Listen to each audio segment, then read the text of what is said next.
Hi folks, I'm Adrian Sanabria, the host of Enterprise Security Weekly. Every week, we interview the most interesting folks we can find talking about the most pressing cybersecurity issues and challenges facing the enterprise today. Myself and my co-hosts have each been in the industry for decades, long enough to see the patterns in the industry and explore where trends are going. In addition to enterprise challenges, we also follow the vendor space, the most interesting security startups emerging, technology and product trends, all the most interesting funding and acquisition announcements. Finally, we love to discuss the latest trends in tech and how they'll impact cybersecurity. If you're wondering how the latest in AI, quantum computing, cloud, and DevOps is going to impact security a few years down the road, you should follow the Enterprise Security Weekly podcast.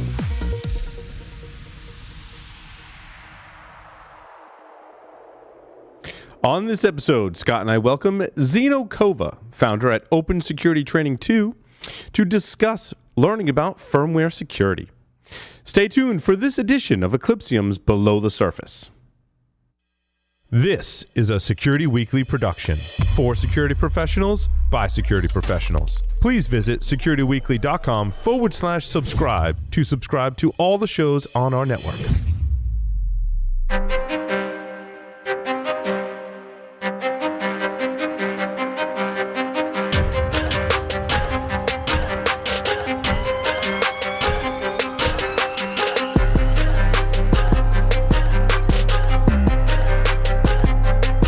Welcome to Below the Surface, the Firmware and Supply Chain Podcast. It's episode number 10 for May 3rd, 2023. I'd like to welcome Mr. Scott Schefferman to the show. Scott, welcome. Thank you, Paul. This is always fun. I'm so excited about our guest today. Let's go. Yeah, let's do this. I'm excited as well. Our guest today is Zeno Kovah. Zeno began leading biosecurity research projects at MITRE in 2011. His team's first public talks then started appearing in 2013, which led to a flurry of presentations on BIOS-level vulnerabilities up through 2014. In 2015, he co-founded LegbaCore. After presenting firmware worm that could spread between Macs via Apple's UEFI-based BIOS and Thunderbolt Ethernet adapters, he ended up working for Apple. There, he worked on securing all the lesser-known firmwares on Macs and peripherals, everything from third-party GPUs to secure boot for monitors. He worked on the x86 side of the T2 secure boot architecture, and his final project was leading the M1 secure boot architecture, being directly responsible for designing a system that could provide iOS-level security while still allowing customer choice to trust arbitrary non-Apple code such as Linux bootloaders. I don't know why I'd want to trust those. In any case, he left Apple in December of 2020 after the M1 Macs are shipping so he could work full-time on Open Security Training 2. Zeno, welcome to the show. Thanks, Paul. Thanks for having me here. Zeno, I'd like to start by maybe pre-MITRE. Like, how'd you get your start in information security? I went to school for computer science and, had an interest in security before I went to school. And it was evolution from the typical sort of network security. Basically, in college, I was interested. That was the time of, many worms spreading around. So it was worms were popular. And then in graduate school, it was botnets were getting popular. And I was sort of interested in rootkits as well. Rootkits were very much at their height, rootkit.com and things like that back around 2005, 6, 7. And so I just kind of kept going lower. So interest in malware, but then became malware in terms of rootkits and rootkits, kernel mode rootkits. And then eventually the Invisible Things Labs folks started doing work on firmware level rootkits and exploits and attacks. And then that's kind of what got me drilling down deeper into the firmware level.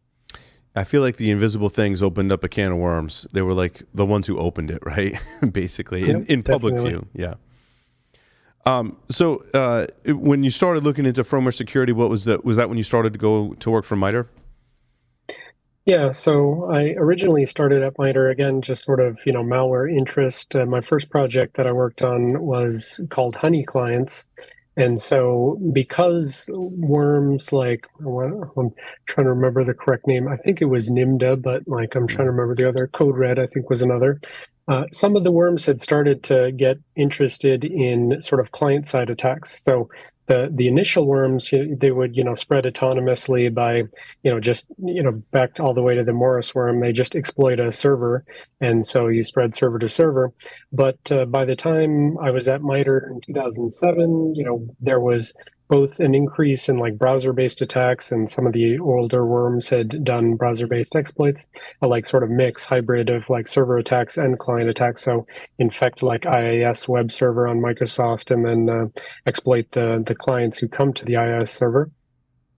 Honey clients was the first thing I worked on, and that was basically just honeypots where you would have the thing run around and hit a bunch of web servers and see if they got exploited. So basically started working on that kind of stuff, and then eventually that was in the internal MITRE research program, and eventually became a PI for my own research program, which was focused on rootkits. And then ultimately, once the firmware stuff became interesting, then we kind of changed the proposals and started doing more firmware stuff. And was that mostly UEFI based stuff that you're working on by that time?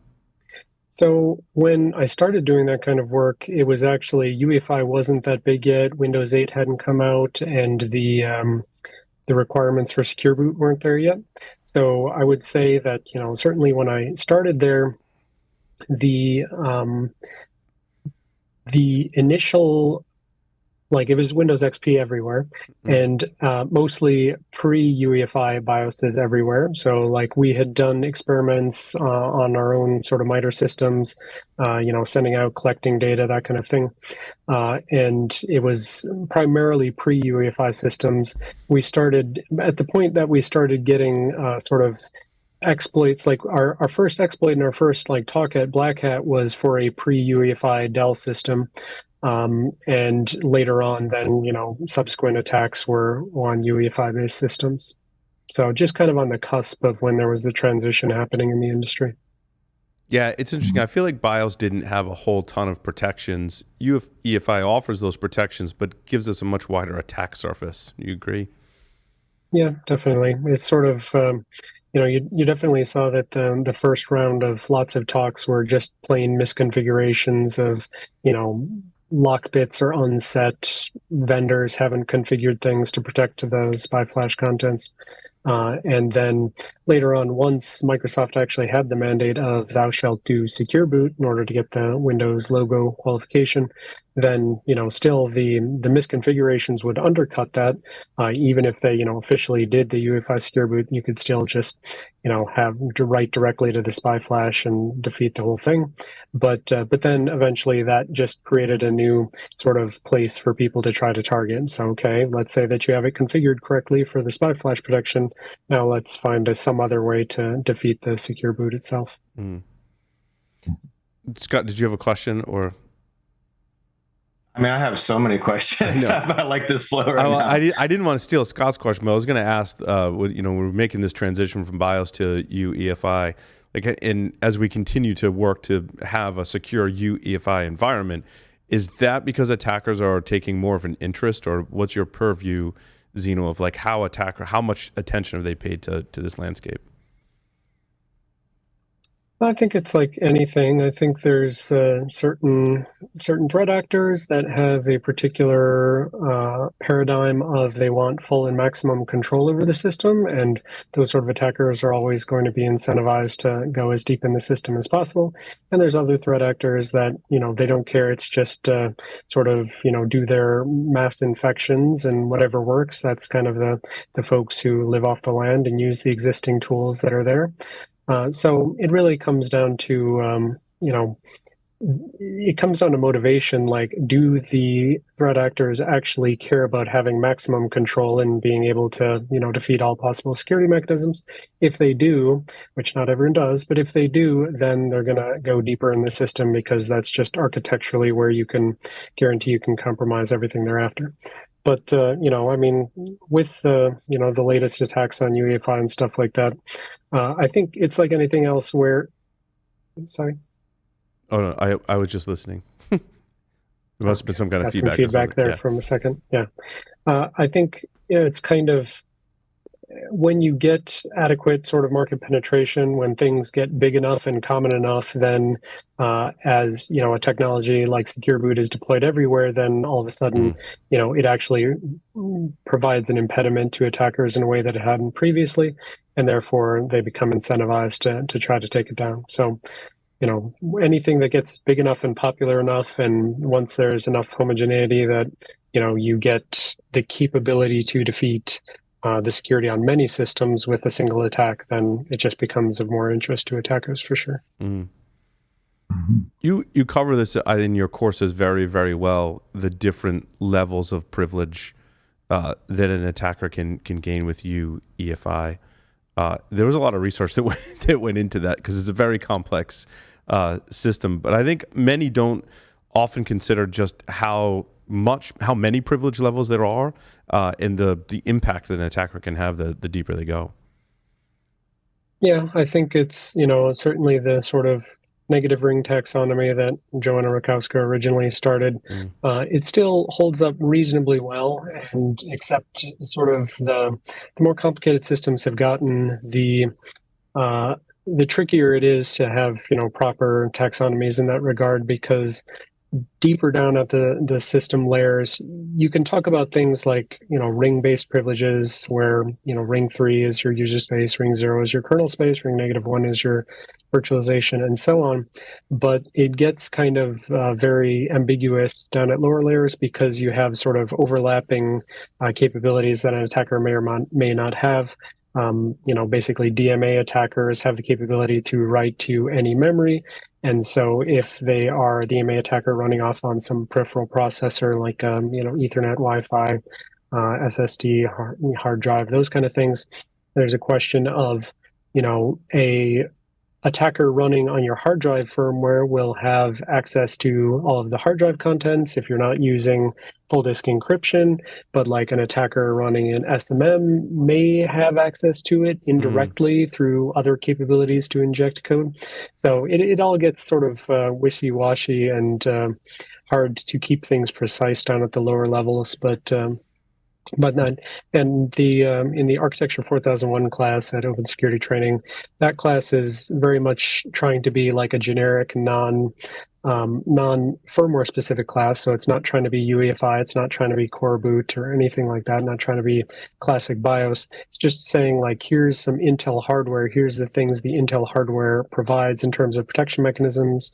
And lower level stuff certainly requires an entire class to talk about things like Intel Management Engine, and so we don't have that content in there that much right now. But yeah, I tried to clarify some of the misunderstandings around once you get down to that ring -2, ring -3, and put a little finer grain, sort of ring -1.5 is this and ring -2.5 is that, just trying to be clear about one thing does have like different capabilities and privileges than something else. Yeah, and the flip side of that is the protection mechanisms as well. And I think it's your slide, I think, in one of your trainings has the best description. It's like the big tree of, well, if you don't do this protection mechanism correctly and this one, then you have an attack path, and it kind of maps those protection mechanisms. And again, people don't understand like just how complex that is and how hard it is to get correct. Yeah, I think people tend to develop, like, I feel like security researchers and consultants and engineers, they develop their own sort of mental mapping of like what the possible attacks are and what the possible defenses are. They very rarely actually like write it down in a way that someone else can see it. So that diagram and those threat trees in that class were trying to make things that are, just kind of mapped and obvious in my head, trying to make it clear to other folks and visible, like the kind of thing. But I think everyone kind of builds those trees in their head of, if you do this, then I do that, and then they do this, and then I do that. But it's good to actually put it on paper sometimes. So that's what I was trying to do in that Architecture 4001 class. Agreed. I wanted to go back to your career for a moment. At some point, you left MITRE and founded your own company, or co-founded, right? LegbaCore, is that correct? What led to that, I guess? Yeah, I co-founded that with Corey Kallenberg, and the reason we did it, Corey was in the same research group as me back at MITRE, and the reason we did that was basically we had gotten to the point, like I said, we were doing, plenty of Black Hat talks and security conference talks where we were finding vulnerabilities in, HP and Dell and all sorts of different vendors, firmware. But MITRE's charter and MITRE research, like MITRE, fundamentally, they're a nonprofit, what's called Federally Funded Research and Development Center. And while the majority of their research and development is sort of directly funded by the government and specifically towards the aims, like direct goals of the government, we were doing it through MITRE's sort of internal overhead funded research, which was meant to be more sort of blue sky, like do whatever kind of research you want. It doesn't necessarily have to be applicable to government sponsors, but if you can, it'd be good if you can, like apply it and transition it and get it used by the government. And we did that for a while. We did sort of like running around to various government agencies saying, hey, we've got all these BIOS vulnerabilities. You should do something about that. We've got our tools like Copernicus that we had at the time. And we would, give those to government agencies and say, hey, deploy this through whatever deployment mechanism you have and go scan, configuration and find out whether or not you're vulnerable. But ultimately, we came to the conclusion that the best place to really remediate these things would be at the vendors. And so we needed to, work with the Dells, HPs, Lenovo's of the world and get them to close the security holes, issue the firmware updates, and that would go a lot farther towards resolving the issues than working with the government. And consequently, MITRE's charter is not really work with industry to improve industry. It's indirectly they can justify to themselves to say, well, we're going to help industry get better so that the government sponsor doesn't get exploited. But that's kind of not really where their strength lies. And so we said that we probably needed to go independent, to work as consultants and work with a bunch of different companies and start resolving these sort of vulnerabilities quicker that way. And we found it to be, fairly effective. So LegbaCore was a services-based company. There wasn't really a product associated with it. It was basically you and Corey discovering vulnerabilities and working with industry. Correct. Yeah. We had no particular aspirations to do a product-based company. Gotcha. But one of the vulnerabilities that when you discovered at LegbaCore was in the Apple hardware. Can you tell us about that? Yeah, so the presentation on the Apple stuff was interesting because so Trammell Hudson had previously done a talk at CCC in 2014, I believe, called Thunderstrike. And there, basically what he found was that Apple was executing option ROMs, which are a capability to have essentially an EFI, a UEFI driver on a external PCIe-based peripheral. In the context of Apple, the Thunderbolt devices are effectively PCI devices. So you'd have Thunderbolt, or these days USB-C, Thunderbolt over USB-C. And so what Trammell had found was that Apple's firmware was executing EFI option ROMs, and consequently that led to arbitrary code execution in the context of the firmware. So Apple closed that down, but when we came along later on, we had found, we basically just said like, hey, let's install Windows via Boot Camp on a Mac. Let's test some of our old vulnerabilities and see whether it's applicable. And so sort of the last vulnerability that Corey gave while we were at MITRE, and he did this as joint work with Rafal Wojcik, who previously was one of the main Invisible Things Labs researchers, and he was at Bromium at the time. Basically, we had a couple of vulnerabilities. One was called Speed Racer, and that was a hardware-based race condition in the lock bits and those sort of supposed to be hardware protection mechanisms that Intel had made for their SPI flash chip. And there's basically just a race condition where if you just kept trying to write to the SPI flash, eventually you would win. It only affected, some older hardware. Like at the time, it was Sandy Bridge and older, and codename Intel codename Sandy Bridge and older, and so it was maybe a year or two out of date. I don't remember exactly when the Sandy Bridge stuff stopped shipping, but there was this race condition vulnerability. But there was also the more interesting vulnerability called Darth Venomous, and basically Rafal had found that the way that UEFI had spec'd out its mechanism for going to sleep and waking up, these spy flash protection mechanisms that existed to lock down the spy flash and make it so attacker couldn't just get in and scribble all over the firmware, when the system went into low power modes like sleep modes, these registers would lose their value. And just by the natural behavior of computer hardware registers, they're meant to be volatile registers. And so if they're not, backed by something that receives power at all time, then they're going to lose their values when you go into low power mode. And so Rafal had found that the UEFI forum had spec'd out this mechanism for essentially at boot time, you come up and the firmware would store a big list of here are all the values that you need to reset when you come back out of sleep in order to lock the system back down. That's your S3 boot script, right? Correct. Yep. So S3 refers to the ACPI low power state that the system can go into. And so basically, if you go down into this S3 low power state, you lose your register configuration. When you come back up, they want sleep wake to be faster than booting. And so consequently, you go down, you come up, you want to set those registers and not have to execute the entire code of a firmware. So basically, these sort of vulnerabilities were such that the vendors weren't adequately protecting this script. That meant an attacker who had code execution in the context of an operating system like Windows, like Mac, Linux, anything in the kernel space, you could just scribble all over this script of values that would be set again when the system boots up.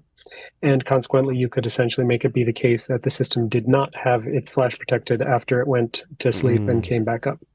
And so the Apple attack was basically bringing together some things like the fact that Apple, we did these disclosures through CERT, and CERT would go communicate to all possible vendors like, hey, are you vulnerable to this? Check it out.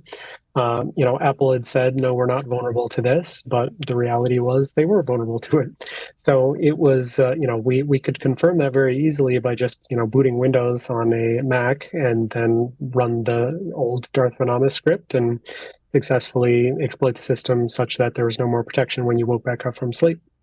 And so we basically combined that plus, Tramel's capability to do option ROM-based attacks.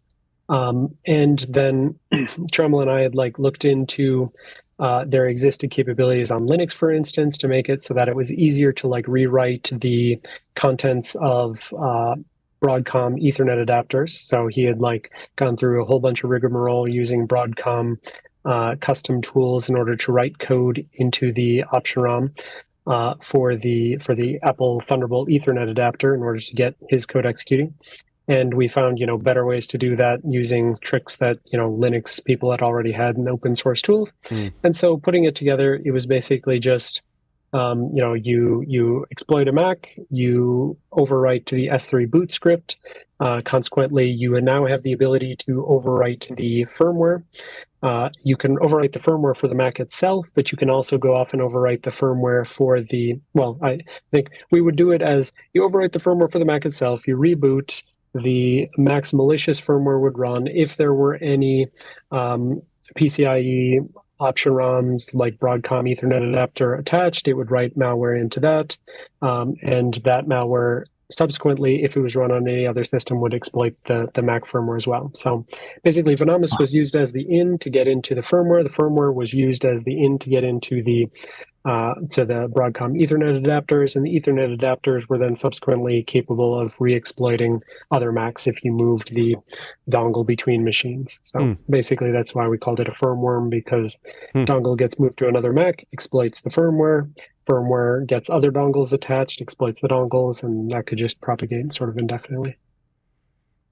That's awesome. I didn't realize there were that many layers to that attack, Zeno. Yeah, that's amazing. That apply to monitors as well? Any of the peripherals? Well, so for that particular type of attack, the Apples were vulnerable. They were still basically they hadn't properly closed Tramel's option ROM-based attacks. So it wouldn't apply to monitors because monitors, generally speaking, don't have PCI option ROMs. it fundamentally comes down to like option ROMs. They're fundamentally supposed to be a sort of plug and play mechanism for BIOSes. And the idea, like even pre-UEFI world, was you've got some hardware, your BIOS doesn't know anything about it. It's a PCIe device that gets slotted into, some legacy desktop type system. And the whole point is the BIOS is supposed to be able to query that physical hardware device and say, hey, like, do you have any driver you'd like me to load? Like, if so, I'll load that driver because I don't know how to talk to you. And so you have to think of it like any devices that are kind of more non-standard, those are the ones that are going to have PCI option ROMs. Anything that behaves in sort of standard ways like monitors, those will not require option ROMs. So things like, I would say, I'm trying to think, it was GPUs typically running off of, external Thunderbolt connections, things like that. Like RAID devices are still very non-standard. So if you've got like a hardware RAID where you're on sort of external hard drives running in a physical box that RAIDs them, and then things like Ethernet adapters, like those were the most common types of things we would tend to see using option ROMs. So I have a question for you. So the title of this podcast is Below the Surface, and it's based on threats and the threat landscape. So I'm just curious, like, no wrong answer, but over the course of your whole career that we've kind of been talking through, were you able to get insights or stories or DFIR reports or either hearing word of mouth from peers, et cetera, of examples of the threats that you were working on, manifesting in the wild and compromising systems? Or not? Did you have that kind of telemetry, I guess, or visibility over the course of your career? Sure. So, I mean, for the most part, I've never been super interested in threat intelligence myself. I'm sort of more interested in the actual looking at code and that kind of stuff. So most of my threat intelligence, like looking into things, is just whatever is in the news, essentially. And so that's, I keep a timeline of all the firmware attacks by researchers, but I also have a special categorization for in the wild threats, right? And so, there have been plenty of threats that have been found in the wild. The one thing I'll say that like some threat intelligence came to me that I didn't want. So when I was at MITRE, I had a security clearance, and one day someone brought me down into the SCIF and said, "Hey, Zeno, check this out. I think you're interested in this." And I said, "No, I don't want to know about that kind of thing. I don't want to know about anything classified because that would impede my capability to do research." So yeah, like I've seen like classified stuff saying that firmware level threats are out there, and there's plenty of classified leaks by things like Edward Snowden's leaks of the NSA and the WikiLeaks leaks of the Vault 7 stuff. That literally, Vault 7 literally said like CIA is exploiting Apple's UEFI. NSA leaks literally said, the NSA has the capability to infect a bunch of BIOSes, like legacy BIOSes, because it was a relatively old document. So in general, like I say, threat intelligence has never really been my particular interest area, but there's certainly plenty of material out there in the open at this point that shows that these kind of attacks, do occur by those actors that, as I said before, have an interest in having maximum control of systems. I was, you were mentioning that some attackers maybe don't care about this and other ones do, who want that low-level control. I feel like that's also true of large enterprises and missions as well. Like, I had 17 years supporting the DoD, for example, and we looked at systems of everything from submarines to satellites to million device enterprises. And in my career, which went up to about 2014, I never once ran into these as threats, but I also didn't run into it in the course of just like doing your DISA-STIGs and configuring systems and certification accreditation efforts. Or there was never a firmware patch push to my knowledge, and even in the peak of my career at the Navy Certification Authority, where I said you had to do this, otherwise you're not going to go operational. So I feel like not only is it just hackers, but I feel like there's a lot of enterprises and leaders and practitioners that don't operate in this headspace and don't think about this as a problem space.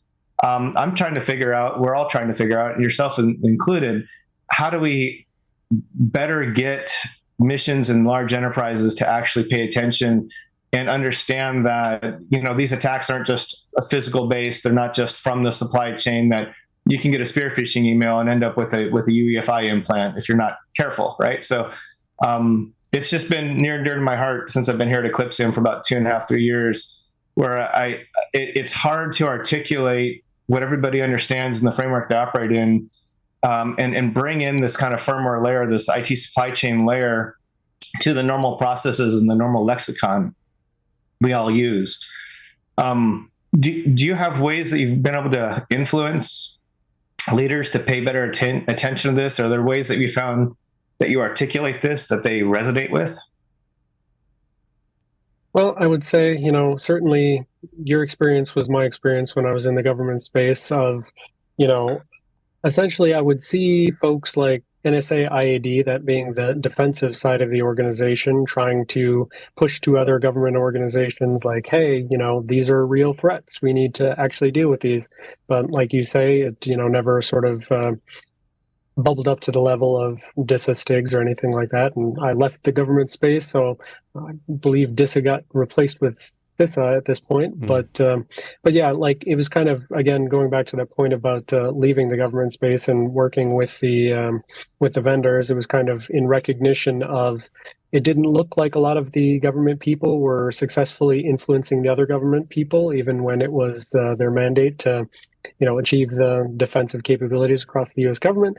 And that kind of just spoke to me of, if even they can't, influence each other, then probably we need to go right to the root cause of getting rid of the vulnerabilities at the vendors themselves. And that was kind of the thinking behind that vectoring, that transition of putting the effort towards the root cause of the vendors that ship the vulnerabilities and closing those up. And, I think at Apple, that was part of why we, accepted the offer from Apple, was to basically say like, okay, well, we say to vendors, you can close these vulnerabilities, you can do a lot better. Let's, put our money where our mouth is and let's go do this for a while. And I think we were pretty successful in terms of actually showing that things could be done. We got a little bit of the stuff out and, published and talked about at conferences so that other vendors could see what's possible and what they need to do and what the absence of would leave vulnerabilities open and that kind of thing. Like, good example is DMA attacks. Literally, Corey, first thing in the door at Apple, he very quickly prototyped defenses against DMA attacks. He got that shipped by December of 2016, and that was just around the time that Ulf Frisk was successfully getting DMA attacks proof of concept with the PCI leech. And then Ulf had a nice talk in little after December, where it was like, okay, well, hey, I could exploit the Macs with this, but now I can't because there's DMA protection. But yeah, but my understanding is, I was going to say Apple must have had a vested interest also in improving the security of their firmware. If when they approached you to buy the company, right? So I think you already kind of said why you did it, because it was your opportunity to help a large company do that. But Apple must have been interested in that as well. Yeah, I think certainly, Ivan Kristic, who's the head of security at Apple, his vested interest was recognition of it was an area that was underinvested in for a number of years. And so he wanted a focused investment and a focused, catch-up effort, essentially. If if Apple is falling vulnerable to 2-year-old public exploits, then that suggests that there's some problems, and so we wanted them addressed ASAP. So certainly it's the case that, as with anything, it takes, the political will to fix problems, and oftentimes the political will is only found when the problems get particularly bad. And so in that case, you can see the coincidental, as in coinciding situation of the problems getting bad for them and the political will being found. Well, I know working at Apple, you're not at liberty to discuss everything, but everything before M1, are there some highlights there that you can speak about publicly in terms of firmware security? Yeah, I mean, the stuff Yvonne had presented at Black Hat, I forget which year, maybe 2018, maybe 2019, probably 2018. Corey had done a lot of good work in terms of so we did the typical things, getting rid of vulnerabilities by doing audits and stuff like that. But the key things that Corey did was a lot of architectural hardening that doesn't exist anywhere else. There's the protection against DMA attacks, direct memory access attacks. That was stopping all of those capabilities for, it wasn't actually like properly acknowledged even back at the time that, before we went to Apple, this was just found like many years later, but actually there was a small research paper by like a master's student at, I think, the University of Michigan called Thundergate. Mm-hmm. And that paper had actually shown like, it's not just option ROMs on those little Apple Broadcom Thunderbolt Ethernet adapters. It was actually also that they had no firmware security on the Broadcom chip itself. And so an attacker could overwrite the firmware and then now run arbitrary DMA commands from this device. So you didn't need a PCI leech, you didn't need any sort of other custom hardware. You just reflash a little firmware onto the thing, and he had already provided it, like back in 2015, I think it was. And it just like basically didn't get attention because it was just one master student not giving, conference talks and stuff like that. But like we used that for our internal prototyping to show that like, okay, well, the attacker can overwrite this, and then the Thunderbolt dongle can now, attack UEFI. And so we were already seeing that internally before it was seen publicly. And so, we knew we had to combat that immediately. We did. But then the key thing that, fundamentally, like option ROM's example, it is a necessary component. Like the vendors have to have some sort of option ROM support. The canonical, story is that thou shalt sign these UEFI drivers on the option ROMs. Never saw a lot of that. And so we needed to provide a way to still honor the option ROM contract in terms of you plug a RAID in and it works. But we had to find ways so that the honoring of that contract did not, automatically mean that everyone everywhere would be attacked.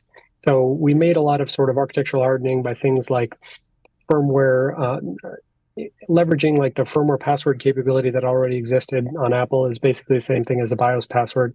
But like saying, if someone goes to the trouble of setting this opt-in firmware password type thing, they're really wanting to secure their devices. And so now, like, for instance, option ROM should not be automatically invoked unless, you pass an explicit, like, I want to set this, but also I want to enable option ROMs because I think I know enough. I think it had like a scary, like flag name on the command line tool to say, like, I know that this is going to, potentially make my system vulnerable, something like that. But the big thing Corey did that I think is really sort of industry leading and no one else is doing, and I don't know if anyone else will ever do, is he essentially in UEFI firmware created a sandbox where these option ROMs would actually run in a jailed environment. So deprivileged, meaning, they're not running with the capability to access all memory, they're running ring 3. So like he added the ring 0, ring 3, user space, kernel space separation to the BIOS, which doesn't exist anywhere else. He made it so that you would jail these option ROMs. They could still execute, and they would still, if you specifically wanted them to still execute, they would still execute. But their attack surface was exceedingly limited in that you could say, like, these RAID drivers need access to these UEFI protocols. These GPU drivers need access to these UEFI protocols, graphics protocols. And consequently, you could essentially do what was the moral equivalent of syscall filtering. And I think if I recall the presentation correctly, Corey had limited it down to order of magnitude, like, from like 1,500 to like 6 UEFI protocols that something had access to. And consequently, that means attack surface wise, you've got like, even if these things are malicious, there's much, much, much less things that they can go after to try to break out of ring 3 and get access to, more power and more privileges. So that was presented at a Black Hat talk at some point by Yvonne. And, I think there was a ton of work, and it's the kind of thing that, only, majorly expert types of people can achieve. It was the fact that he had like this full exploit knowledge, and then he chose to go off and, build up this additional development knowledge to make it happen. And so, yeah, like that's an example of things that I think were extremely important to protect all the x86 systems. And obviously, there was, the actual introduction of Secure Boot as well. Yes. But like, which they didn't have before. That was kind of more the thing I was working on. But yeah. But then we get to the M1, and I feel like from everything that I've read, my understanding, like if I were to put myself in the shoes of Apple, is like you get a chance to do it all over again, and you control way more stuff because you don't have to worry about interoperability. So you can really apply a really awesome security model and basically start all over with M1. Was that kind of the experience? Yeah, it wasn't exactly starting all over because one, like logistics rules everything around me, as I like to say. So like we had already plumbed logistical support for the type of secure boot system for the T2 Macs that would subsequently be used on the M1 Macs. And when I say logistical support, I mean, so Apple and iOS have a particular way of doing their iOS secure boot. It differs significantly from UEFI, especially with respect to revocation. Like again, going back to that Black Lotus problem of the most recent malware, the Black Lotus, having the issue being that Microsoft's inability to mass revoke their vulnerable bootloaders. Apple has like a very different paradigm for revocation story. And that's kind of part of why I want to make a future OST2 class about like design space of firmware security, where I can say like, here's how the majority of everyone else does things. Here's some techniques that I learned at Apple that are like not well known, but I think everyone should know. And then we can start to bring them to the wider audience. But the way their secure boot system works is that they use online signing, like sort of just in time, like just when you're ready to create a software update, you go to an Apple server and you say, hey, I'd like to sign this. And that signature is also uniquely created for your particular device. So it's an iPhone, like any sort of Apple silicon, whether it's iPhone silicon, watch silicon, M1 silicon, they have unique IDs in them that are used to, you send it to the server and you say, here's my unique ID. You get a signature back that is unique to your particular device. And that means, just because macOS version 12 or whatever was signed doesn't mean it can be used on your device. It has to be signed for your device. And so in the future, if like Apple chooses to revoke 12.0 and they say you can only run 12.2, 12.3, something like that. As far as I know, they're not actually doing that style of hard revocation for macOS these days, but we sort of architected it to say that if at some point in the future they wanted to follow the iOS model of saying only the latest and greatest that has all the patches, shall be installable, they have the option to do that. So it was not completely from scratch, and you can't do whatever you want because there's doing this sort of like online signing has a lot of logistical implications. There are build implications in terms of when you're, building your software, you need to like capture all your measurements and say like, these are the known good measurements for this version of iOS, this version of macOS, this version of firmware. And you capture those measurements, and those are the things that are actually like signed into the ticket that goes down to the device. That happens on iOS today. Like basically, if you look at the Apple security guide and you look at what it talks about image 4, that's kind of the 4th iteration of their digital signing system for software updates and things like that. So yeah, can't start from complete scratch, but the goal fundamentally was to say, we want to give max iOS level security, but we still want, the key thing that, the VP, Craig Federighi, would always say is a Mac is a Mac and iOS is iOS, iPad is iPad. Like, they have different use cases and different expectations, and we were not trying to break the expectations for Mac users. I'm a Mac user, and I don't want my Mac to behave like an iOS device. So I want to, be able to put all sorts of software on it. And so that, if I had left it to the iOS security architects, yes, the M1 Macs would have like run macOS and only macOS kind of thing. But there was a recognition, so again, going back to, Black Lotus, one of the techniques that I was exploiting was this machine owner key concept of saying like, I'm the machine owner. And, in my simplified view of the world, I see that as a carve out and an accommodation to the Linuxes of the world and the people that want to say, there's a lot of concern over UEFI when it was first coming out and Secure Boot when it was first coming out, saying like, hey, they're going to, Microsoft's going to lock us out of our systems.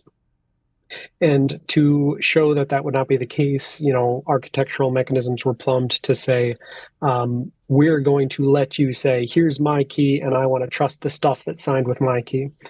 And so we made that type of accommodation for the M1s, but it is a slightly different thing in that, we're not accommodating like a key that says like, trust everything that's signed by Microsoft or trust everything that's signed by Red Hat. We are making the accommodation on a very pinpoint precision thing saying, I have booted into a special environment. It required a physical button press to get there. That physical button has a physical wire that runs to the secure enclave processor that says, hey, yeah, someone's actually physically pressing the button right now. This is not like a software-only attacker invoking this special execution environment. So a physical person at the physical device pressed a physical button.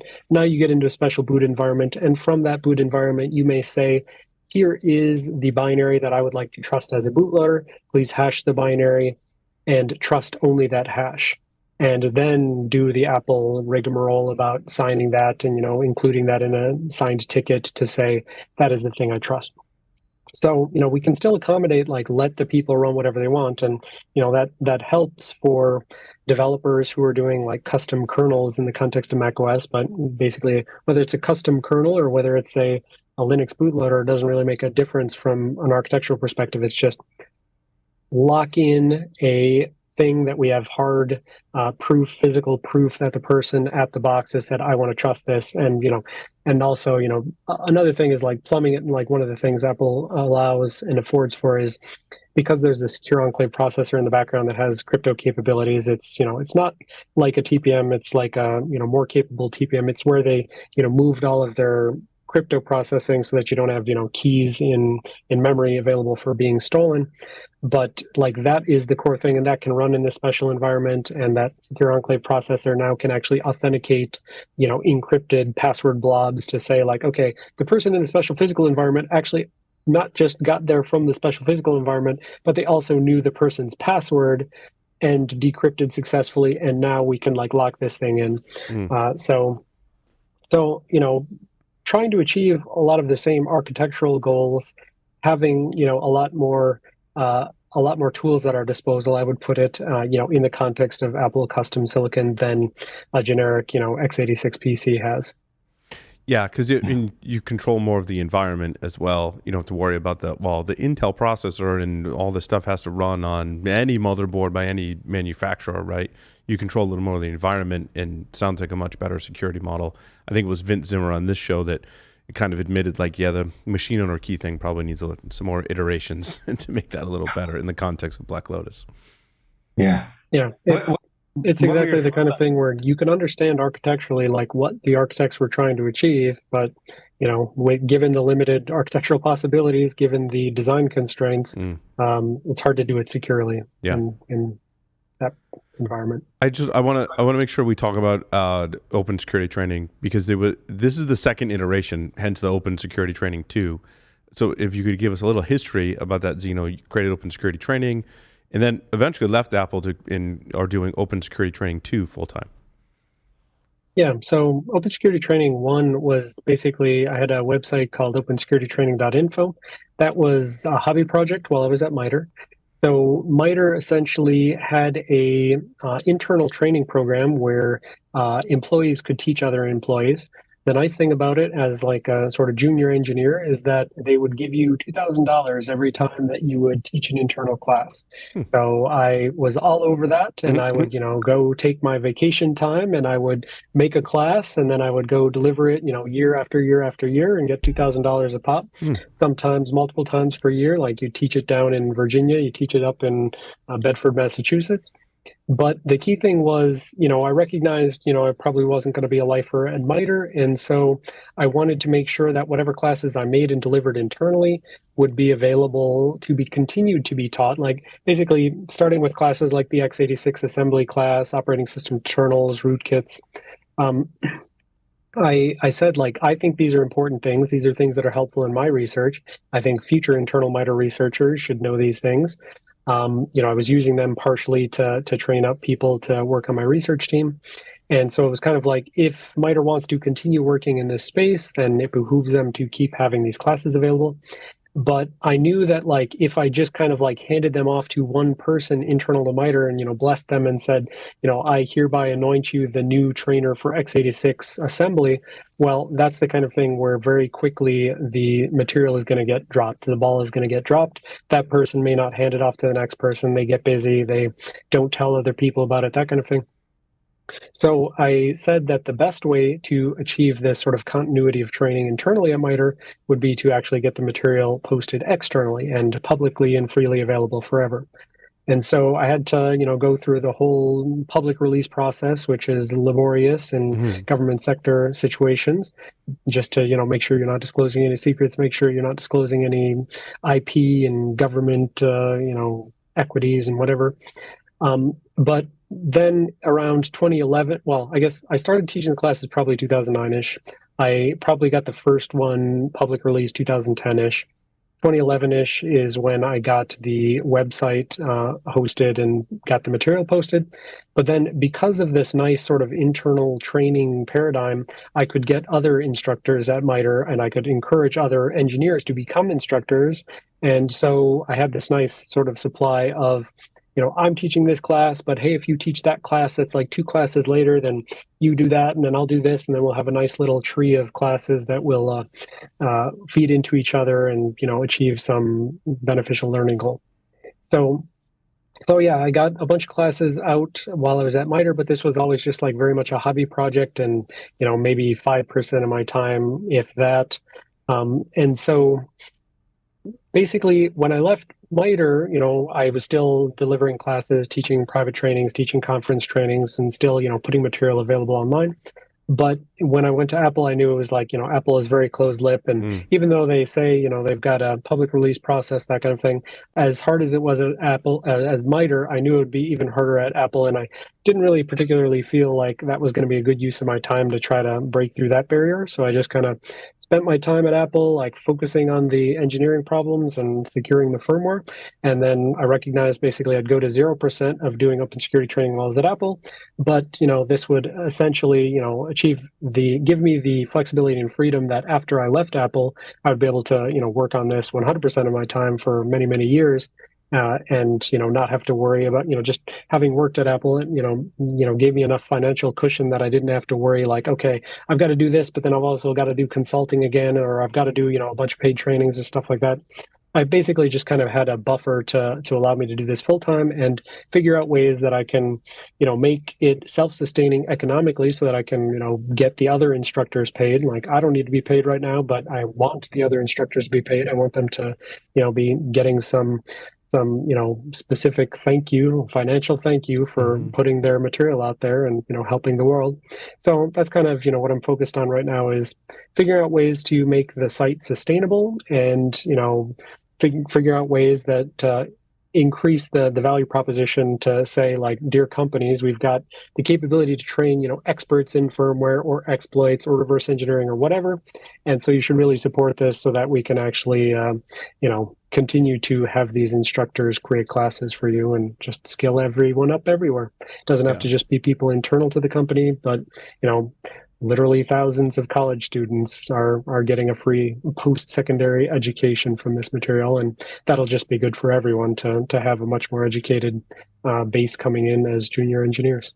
And just so our audience knows, Open Security Training 2 is completely free. You register and you get access to, in my experience, because I've taken some of the training courses, very high quality training that costs you $0. And so we thank you for that, Zeno. That's like, it's really amazing. How can people help? You said the instructors, you want to compensate them. How can we all help with that? Sure. So, I mean, we have, just the typical individual contributor donations, but like, to make it sustainable long term, my current feeling is we need to show, value proposition to companies, and that companies then need to support this, for their own enlightened self-interest. And so a couple of ways that people can help is we have kind of what I call sponsorship and partnership. Like, sponsorship is just like the typical, company X sponsors conference Y, and they get their name and logo on the website, and people get to say, hey, yeah, that company is supporting the security industry, supporting the community, that kind of thing. So we have sponsorship opportunities that are, about the same price as what you'd pay to a conference, except, obviously I think, to me, the big differentiator is conferences happen, for a few days a year, and people are, focusing on the websites a few days a year. Our thing is happening 365 days a year, and we've got, conferences, the biggest conferences, yes, the DEF CONs of the world, they're not sponsor driven, like DEF CON's not sponsor driven, but they have upwards of 30,000 people. But there's lots and lots of smaller conferences where, you have hundreds of people, or, maybe 1,000 people, maybe a few thousand people. As of right now, having been in existence for less than 2 years, we've got, we were close to 12,000. I haven't checked lately, but we're definitely going to be between 12 and 13,000 students registered by the time we hit our second anniversary this summer. And so we've got a whole bunch of eyes on our website. I haven't actually started posting the sponsor logos and stuff, because I'd mostly been focused on the biggest of the big tech of, the Googles, Microsoft, Apple, and stuff like that. But of course, once the layoffs started hitting this past fall, it gets hard to justify that kind of additional expenditure when you're literally firing people. So right. So yeah, the smaller sponsorships. Also, I just learned literally yesterday, in order to properly retain our 501c3 nonprofit charity designation, we can't just rely on a few large sponsors. We have to actually show. There's a test called Community Support Test that says we have to get 33% of our money from people who donate less than 2% of our total revenue. So that means, whereas in the past I was actually not looking for those smaller sponsors, because I figured, one 100K sponsor is better than me running around trying to find 100,000K or $1,000 sponsors. But I just learned that I do actually have to prioritize the small donations to retain the charity status. So that's going to be kind of a thing that I'm going to be focusing on, and start actually putting up the logos for sponsoring companies. So that those kind of are the main ways I would say that, would make things sustainable long term, because obviously, even if it's $1,000 a year kind of thing, once we add up enough different sponsors who think we're doing good things, then we can, start giving money out to our instructors sort of on a regular basis, and encouraging and incentivizing new instructors. Obviously, I like when the instructors are very selfless, and they're saying, what I'll say right now is every single instructor that we have at Open Security Training 2 right now was an Open Security Training 1 student. And basically everyone's just trying to pay forward the benefit that they feel that they got from OST 1. So the good news there is that for OST 2, someday we will have an OST 3, and we will probably have a bunch of instructors from OST 2 students becoming OST 3 instructors. So that of course is another way that, I think people can help out, is become an instructor. There's a lot of benefits in terms of, you certainly never know something really, really well until you try to teach it to people who ask all sorts of random off-the-wall questions. There's a lot of, there's just the goodwill that you get from, the entire industry, everyone who's taking your classes. You may not see it manifest all the time, but, then you go off to a conference and random people show up and say, hey, yeah, thanks for the class that you taught. Or, I really used this class when I was becoming a malware analyst, or, starting exploits, that kind of thing. So, there's a lot of sort of behind the scenes generation of goodwill and political capital, quite frankly, which is a very important thing long term in your career. When you start teaching classes to thousands of people, and all of a sudden you've got thousands of people that think you're good, that is the kind of thing that helps your personal brand. Benefit immensely. Yeah. Zeno, did you just release some courseware updates? Is that true? Can you tell us about that? Sure. Just released a new class, Vulnerabilities 1002. That is so we had an update for our Vulnerabilities 1001 class and the new 1002 class. Basically, while I was at Apple, I taught, again, as a minority of my time, just less than 10% for sure, I taught an internal training for developers that said, dear developers, please stop writing these buffer overflows, heap overflows, race conditions, type confusions, all those kind of things. And so it was targeted at developers, but I realized this is exactly the same stuff that I would teach a person who wants to learn about exploitation and vulnerabilities, or via vulnerability auditor. So basically, I took the same structure that I taught internally for developers at Apple, and I recreated that externally. And now it's a class where basically, if you're a developer, you can learn how to avoid writing the mistakes. And if you're a vulnerability hunter, you can learn how to actually spot the vulnerabilities in source code. So those are our most recent things. We actually have a person working from NCC Group who is currently working on a much more advanced 4,000 level exploits class on Windows kernel exploits, and that'll probably be the next class to be released. Yeah. Or if you're a podcast host and you have to read about all these vulnerabilities, that class is super helpful. I just started the Vulnerabilities 1001, and so I gotta get back to it. That's awesome. Scott, did you have a closing question for Zeno?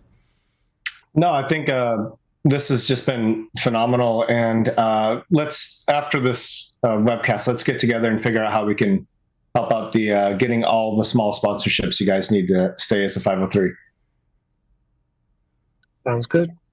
Well, the links are in the show notes to the Open Security Training 2. Zeno, thank you very much for your time today. It was wonderful having you on the show. It's great talking with you. Have a good one. Thank you. And with that, that'll conclude this episode. We'll see everyone next time.